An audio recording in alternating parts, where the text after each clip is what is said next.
was. In this first demo, you'll see that I'm using an HVAC pipe, vent pipe that you could find at any home improvement store. As I spray the electronic sprayer across the top of the vent pipe, the first thing you'll see is a really nice even coating of spray applied to the top of the vent pipe. As I flip the pipe around, you'll see that some of the droplets have found their way to even give a nice coating on the bottom side of that.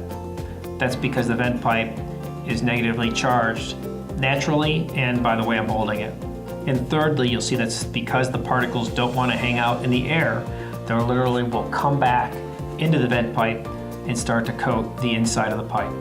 In this video, I'm actually turning off the electrostatic sprayer and having it spray without the electrostatic charge. As I do this the same way I did the last demo, you'll notice that I get a pretty nice coating of spray across the top of the vent pipe, but underneath the pipe and inside the vent pipe, I don't get any spray at all, clearly demonstrating that there's a benefit to using electrostatic sprayers.